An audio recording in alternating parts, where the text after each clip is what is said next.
Hello, everyone, and welcome to another live stream. Virtual backgrounds are live on Dubb.com. It's a huge feature announcement we're making today, and we're here with Ruben, founder of Dubb, to show you all about it and show you how it works. Thank you. We are so psyched to be announcing virtual backgrounds on Dubb. Oh, yeah. And the interesting thing about virtual backgrounds is that they're not just fun, but they're also a lot of fun. Virtual backgrounds actually solve, I think, an important problem, which is how do we add production value and how do we take ourselves into a visual place that's kind of interesting for watchers, for viewers. We've seen blur my background. We've seen that on Skype. Zoom has virtual backgrounds. So we've seen a lot of these. So now we'd like to present how Dubb does it. So Dubb now has virtual backgrounds. And if you go to the website or the Chrome extension, which is launching very soon, you'll notice that there's a switch here for virtual backgrounds. And if you click that, you'll be taken to this gallery of backgrounds here. These are all images that we've kind of curated, kind of some interesting architectural nature shots, some abstract ones. And as you select these will then replace your background. Now, let's talk about the technology for this a little bit. This is actually some pretty in-depth technology. This is creating a mask around the subject, and then it's superimposing this virtual background behind them. So it's a very CPU-intensive task that's happening right now. So the thing that you'll notice is that the default resolution for this is actually set to 360p. Now you can increase the resolution of this video, but we don't always recommend it unless your system meets the minimum requirements, and that is an i7 processor, dual core at a minimum, 8 gigs of RAM, 16 works a lot better, and then a CPU that's fast enough. So the i7s are pretty fast CPUs. So these are some kind of minimum system requirements. You'll notice that it can be a little bit choppy depending on your system, but we just recommend decreasing your resolution, and that should solve it. And the way that it affects the quality of the video is specifically the frame rate. So kind of play around with that a little bit and see what works for you. We're really psyched to have this gallery here, and we're going to continue to curate and to find great royalty-free images that you can select. So awesome. That's so cool. And on I'm running on a laptop from 2015, MacBook, and it runs okay. It's definitely, we recommend 360p to start with to see if it'll work on your computer and see how the frame rate looks, see if it looks choppy or not. But on most modern laptops and computers, it should work. And one of my favorite features is the blur functionality that allows you to easily blur out your background. Because obviously, well, he's in Egypt right now, but if you don't want to be in Egypt, you can just stay where you are, but maybe have a little privacy, blur out your background. And there's even a slider there so you can set the blur amount. So you can either have it slightly blurred or extremely blurred. So you can kind of set the mystery there. We call that the mystery slider internally. But yeah, so I think actually I just came. We're now starting now. We call it the mystery slider. No, but it can be very useful in a lot of use cases already. For probably ever since we launched, people have been wanting some kind of feature like this, but it's very processor intensive. It's really hard to create something like this from scratch, but we're so proud to finally announce this and get this out to everyone. So it's live now. All you have to do is just click on the plus icon from your Dubb dashboard to try it for yourself. Click on the plus icon and then click the box below the video that you can enable virtual backgrounds, or another option is to enable the blur. So we're super excited to launch this, and yeah, it's a big announcement. So if you have any comments, this is a live stream. If you're watching on the replay, you can skip through this live stream. We're actually going to have a pretty fun live stream. We're going to get into several different topics here. Use some virtual communication platforms, even ones that have been around for over a decade, and involve going into other universes. So we'll get to that later. That's later in the program. But first, we want to answer your questions. We want to talk about augmented reality, kind of the future of augmented reality. and kind of show off our new feature. So yeah, we're gonna get into it. We have a comment here. Thank you, Reggie. This is awesome. Oh yeah, so you've been using a third-party tool, and I think that's that's something we've heard a lot. These backgrounds have almost become, you kind of expect them now when you use a platform, a video communication platform, whether it's Skype or Zoom or Dubb. Now you can have that layer of privacy. So, and there's a lot of companies that do face filters and backgrounds, and we're still trying. We're still improving ours. It's you kind of have to play with the settings, but in our practice, it works pretty well. Yeah, so we're super excited to get it out. So Ruben, any other features of the virtual backgrounds we should touch on before we move on, or? No, that's kind of it. Yeah, virtual backgrounds are here. We're psyched to get people's feedback. Once again, be cautious because this is very heavy on the CPU. I've noticed that when I'm using I have a 2013 MacBook Pro here, and I think it's the late May edition, if I'm not mistaken. So this technically my computer does not meet the minimum requirements because you need an i7 and I think I have an i5. But it still seems to work, I think, relatively well at the 360p resolution. And I personally like the 360p resolution just because most of my videos are watched on mobile phones anyways, so they don't need to be enlarged. So that's just kind of what I found. So I'm really curious for feedback on this. And I think that this really touches upon sort of a whole new world of the virtual self, the digital self, how that's integrating into real life, and then how we're sort of integrating all of these things. I'd love to kind of get into this topic with you, because I think it's so important that people, I'm reminded of that video where the guy was on CNN and his kid came running into the room and he was so mortified, he was so embarrassed. Yeah. And now we're living in a world where chances are, I mean, if you look one direction or the other, we have our family and life that's happening, That's awesome. Yeah. So, it just, if we don't figure out ways to integrate with our lives, then I think we're losing out. So I think virtual backgrounds touches upon this because it allows us to have a little bit of fun. If it's messy in our room and if we're in the garage or wherever we are, if we don't really care to show that, then we can kind of flip it around and actually make it more of a fun thing instead of an embarrassing thing, Totally. Yeah. It's definitely a powerful tool. And, for what people use Dubb for, and people use Dubb in many ways, but a lot of it is sending one-to-one video messages and communication. Sometimes you don't have time to prepare your background or really get set up. Sometimes you're on the fly, you're on the move, you just want to click record and record something. So that's why that blur feature, you can just click, blurring, being able to blur out your background just opens up it makes it more comfortable. I'd say it makes it more comfortable just to quickly record videos because you can be rest assured people won't see the mess behind you potentially. The dinner that you just, the plate or, but yeah, I still think the virtual backgrounds as well, in addition to the blur, are also kind of fun to explore because then you can put yourself in different places. You can play with branding potentially down the road. But right now we're just allowing you to go to different places and experience that. So yeah, we're excited to see what people think of it. Yeah. And I'm curious to get into it with you a little bit in the form of maybe like a little mini podcast here, talk about the evolution of virtual reality, augmented reality, virtual. I love that. Yeah.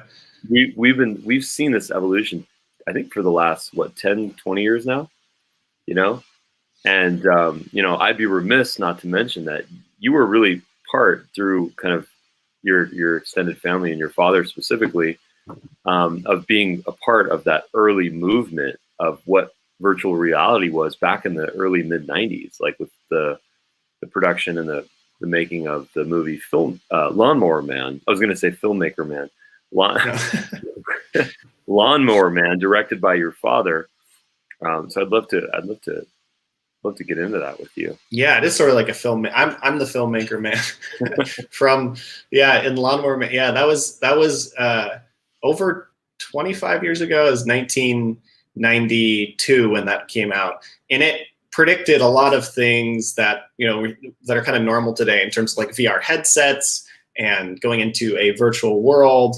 And so it was an interesting to kind of grow up with that. I mean, I grew up on film sets, and I grew up in that kind of film industry, and being exposed to these different concepts of virtual reality and augmented reality. And as I grew up, I just sort of watched as these things became real, and the science fiction concepts that were displayed in Lawnmower Man and other films after that. I mean, it was considered the kind of introduction of what made the word virtual reality mainstream. Before that, is he hung out with my dad hung out with various early players in the VR movement. So it wasn't he was around that scene in Santa Cruz actually, which was the same scene where Apple got started, and those kind of it's that early Silicon Valley days in the 90s. Was an interesting scene, and I've heard a few stories about that. But what came out of that is just these ideas about the future technology, what this idea of virtual reality, and that really inspired him to write the script. And he adapted it from the name that actually comes from a Stephen King short story, The Lawnmower Man. But the short story didn't have any virtual reality aspects in it, so he kind of wrote that with another producer.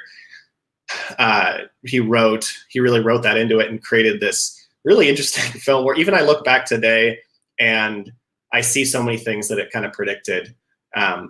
So it's fun to be a part of that. I don't know, but I mean, it was a cult classic. It was a niche, but it was for its time. I think it was one of on the top 40 grossing films in the world, if I'm not mistaken, around that in that year. But so it definitely hit mainstream in a sense, and that's when virtual reality hit mainstream. So it's crazy now where it's real, and it's literally like stepping in. It's also same is true with so many other science fiction films in terms of Minority Report, and which came after. That was later. That was in the 2000s, I believe, or 2000, and whole bunch of other really future forward-thinking films. And it is kind of surreal to be kind of living in this sort of reality where we have electric scooters just strewn across the streets, and digital communications effortless. There's always something listening. Phones now, if you say, "Hey Siri," it's it didn't activate, so I guess it's not actually listening.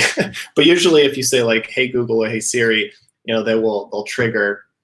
And so anyway, so it's an interesting world to live in. I think the future of that world is just going to get even crazier. I think we're just starting to see it. Like virtual backgrounds on Dubb is an example of augmented reality being used as a practical application, blurring out your background, which for new viewers we just launched today on the Dubb platform. So that's a practical application of this. But I think there's still this, people are still, it's kind of like a nice to have. It's not a need to have yet. It's kind of a cool.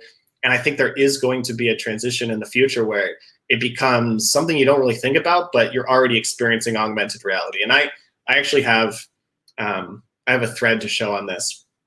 And for those new viewers joining, this is the demo of Dubb's new virtual backgrounds feature. It's live on Dubb right now. You can go to your Dubb dashboard, or if you're not signed up yet, go to dubb.com to sign up for a free account, and you can check out virtual backgrounds. Anyway, so that's something we just launched. We're pretty excited about that. But on the topic of the future of AR, I queued up this thread, and I'd like to, I'm going to share my screen, from Bram Cohen. And he was one of the creators. He was one of the creators behind BitTorrent, and just the technology of it, just the peer-to-peer technology. So he's kind of he's someone who deals with technology and thinks about that a lot. Now he's involved with other kind of digital back-end API things. But he was saying actually he he actually saying that he doesn't see a future for VR, but he does see a future for AR. So this is another interesting perspective, because VR is so hard, and I see, there's good arguments for, like, right now it's hard to use VR. You're putting this headset on your head, and it's like very clunky and big, and you're trying to wrestle with it, and it's like a cable. There's some wired, wireless ones now, but exactly right. Even you have to put your phone in your face. It's considered kind of silly. So at least Bram argues that he doesn't see it. I think it's cool for gaming and also interact. Like, look at where we are now, where when we're all stuck inside. It would be great to be able to go to a virtual world. And some of the VR I've experienced is actually pretty high quality. Like, some of the technology really makes you feel like you're there in a different place. So that's pretty cool. But I want to highlight this this thread, which is pretty interesting, where he says that his potential predicted use case of augmented reality, he sees a cool use case where there's 4 cameras on each side of your screen. And those 4 cameras will scan your face and then create a digital composite of your face and then overlay it. So if I'm looking off to the side, it could correct me to be looking at the camera and looking at you. So that's sort of what he's describing in this thread here. It can be tweaked also to make it look like the cameras are much farther away than they actually are, to make it look more flattering. So using the data from the 4 cameras, then making a digital copy of reality, essentially, and then overlaying that onto reality. Bear with me here, I know. Then you're able to really actually pull back the perspective and get a wider look that might be more flattering for people, and make people actually just feel more comfortable on camera. So it's kind of an interesting use of the technology, and one that might be around in 5 years, but you're just so used to using it, you're not even aware of using it necessarily. It's just like, we don't worry about the back end of how the internet works. So the HTTP, I mean, some people are interested in that, but most people just want to go to Google and they just use the internet. So augmented reality right now is in a very sort of geeky stage, where if you know about it or if you know some use cases, but in the future, we see it becoming much more mainstream, where it kind of exists where you don't notice it, but it helps you out. It can make you just, if you don't have to prepare as much, give you digital makeup, essentially. And while these things already exist today, they're just going to get even better. And so that's one reason why we want to make sure we're a part of that movement of allowing you to feel comfortable and allow you to augment reality to feel comfortable on camera and use these digital tools. So, that's one of the reasons we're jumping in, and Ruben, and the team and all of it, it's been the amazing developers behind this as well. I have to shout out that Ruben's been working and the whole team at Dubb to make this possible. It's a first step for, it's virtual backgrounds. It's a first step towards augmented reality in a business use case. So that's why we're excited to get it out. And that's where, little rant on where I think the future might be going. So yeah, what about you, Ruben? Where do you think the future of AR is going?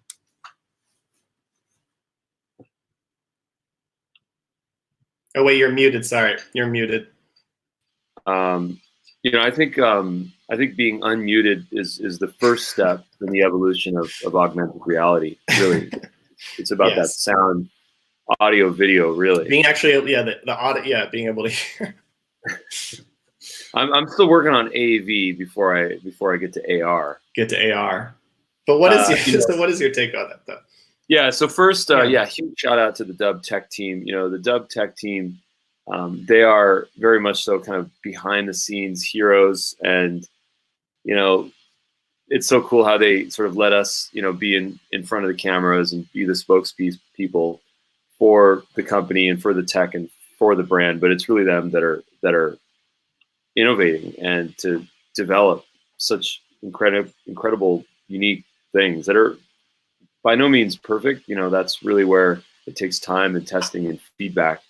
But definitely it's been exciting, and so I have huge amounts of sort of gratitude for the entire Dubb team. That said, likewise, what is the future of AR? For me, AR and VR, it's kind of come in waves. I feel like, we saw Second Life, 10 years ago. I want to meet you in Second Life in a couple of minutes if you're game. Oh yeah, let's do it. Second Life. Yeah, we saw the Google. What were those called? The Google, where they were like cardboard. Google Cardboard, yeah. Google Cardboard. Those things took off and then they kind of disappeared.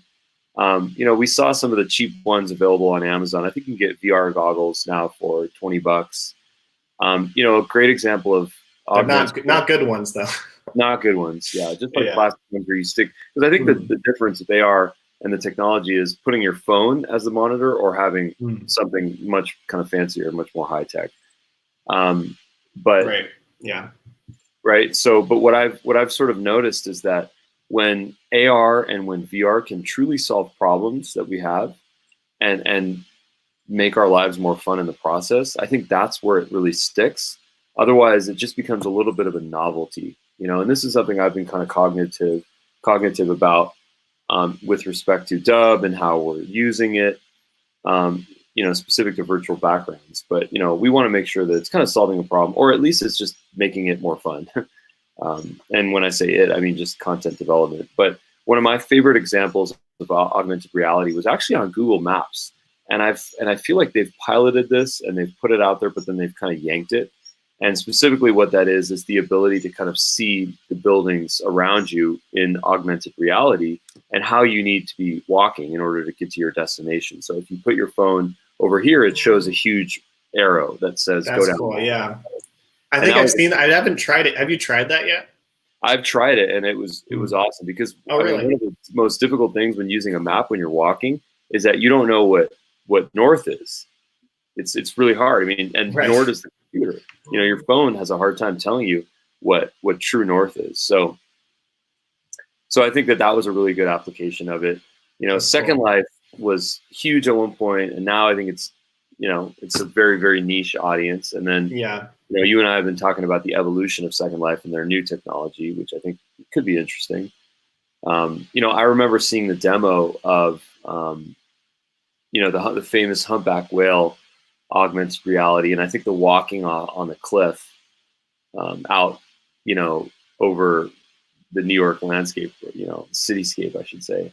That was really interesting. That was, I forgot what tech that was. I think it was Facebook's tech or Oculus. I think that was the first. Well, that was a Harvard. Well, yeah. I think it was. You're right. It was Oculus and also Vive, but I think it was a Harvard Media Lab VR study, or Stanford. It was Stanford or Harvard. I think it was actually Stanford. Sorry. And the Stanford Media Lab, where they first tested, I believe it was, at least I experienced, I actually was able to go there once with my dad because my father is, involved with VR, and he made the movie about VR so long ago. And so we went there and I got a demo in their room. They have a room where it's all wired up with VR goggles hanging from the ceiling, and it's like the tether doesn't get in your way. And they had this demo where the floor opened up beneath me, and then you fall, and you really feel like you're falling. It's an interesting sensation. So yeah, I love the points you made for sure. Yeah. So would you like to meet me in Second Life? Yeah. On that note. So this is going to be kind of awkward because I still don't know how to use Second Life. I'll just put that out there right now. The other reason why it's going to be really awkward, and here's why it's going to be really awkward, is because right now we're using StreamYard.com for live streaming. I'll put a link in if you want to sign up for this. We're sharing our screen on StreamYard, and now we're going to be, which has access to our webcam, and then we're going to be sharing another platform that's also, that's not using our webcam, but it's using an immense amount of our CPU. And then we're going to be live streaming that technology, all of it. So this is like the trifecta of technology / things that crash your computer. Yeah, we're really pushing the limits here on this live stream. So if you're watching now, thanks for sticking with us. We know live streams can, we try to make it as interesting as possible. So to finish off this feature announcement, and if you're just joining us, again, 10 seconds, I'll say, before we go into Second Life, I will to have some fun. I will say new feature announcement on Dubb, brand new virtual backgrounds. If you're a Dubb user, or if you haven't tried Dubb, go to dubb.com and you can log in. You click the plus icon in the upper right of the dashboard. That'll open up the built-in webcam recorder right there from the website. And if you select virtual backgrounds, that's a new option. And we demoed that earlier, so definitely go and check that out. And again, shout out to the tech team. Thank you to Carrie, by the way, for your comments, Carrie Peterson. And yeah, so now we're gonna go into Second Life. This is exciting. Okay. Are you logged in? Let's see, am I logged in? Yeah, I'm logged in, yes. No, I'm not logged in, actually. Well, actually, it says the requested location is not available. So you have to somehow send me your location, I think. Okay, I'm gonna open my, so I want the viewers to be able to see this. So I'm gonna add my screen share here. Cool, and then I think we're shutting off webcams on StreamYard, right? Probably for the best, yes, but wait. Yeah. Okay, you can still hear me, okay, good. So we're gonna full screen here.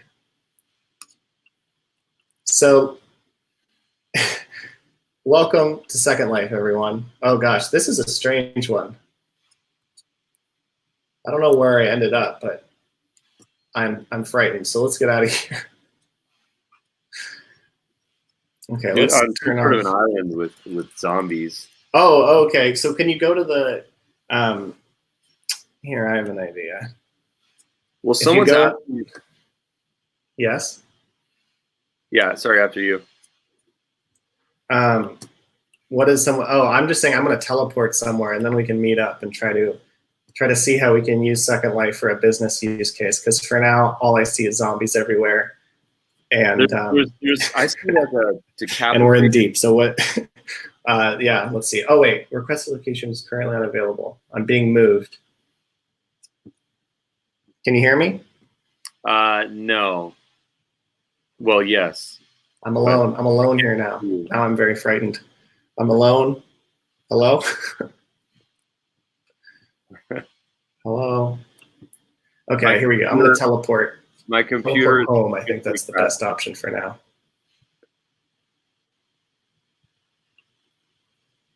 All right, my computer has officially crashed by having Second Life open while doing a live stream.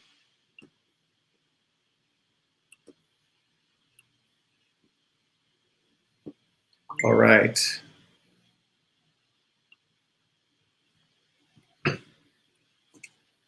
Teleport. I cannot hear Ruben, for the record.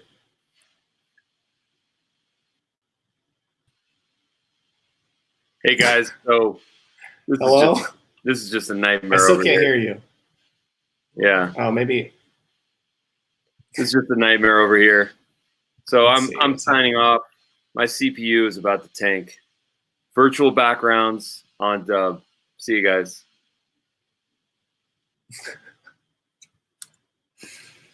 Okay, let's see.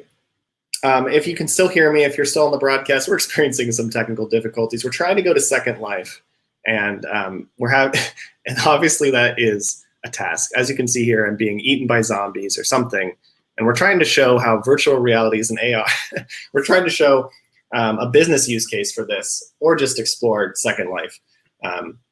So if you can still hear me, could you either like the video or comment? If you could like it or comment, if you can still hear me, I'd be greatly appreciated.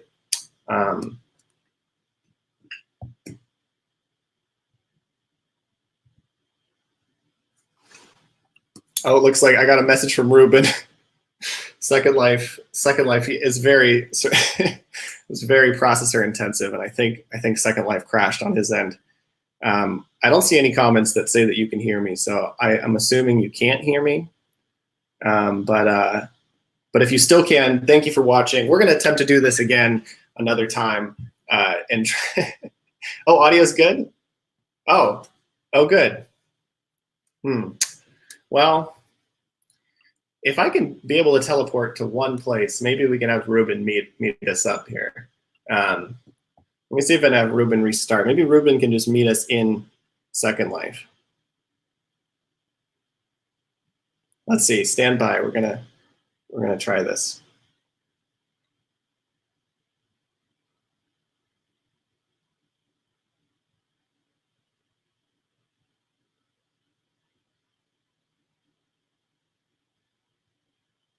All right, so let's see if I can teleport to another part of this world.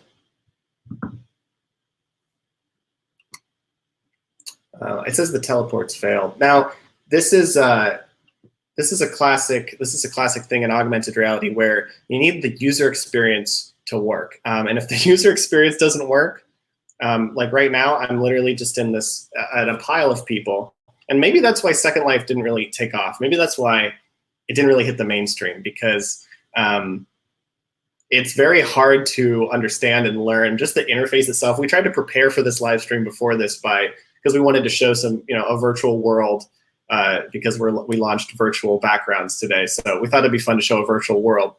But as you can see, it's hard to access virtual worlds, at least the current ones that exist. And that's one reason we wanted to make it easier with our virtual backgrounds feature on Dubb. So yeah, that's all. That's all for this stream. We might come back with more Second Life exploration another time. So be sure to stay tuned on our live streams for that. You can go to our YouTube channel for more produced content. We have a 6-part series on remote work in 2020 that we've been releasing, and part 6 is coming out soon. So stay tuned for that and subscribe.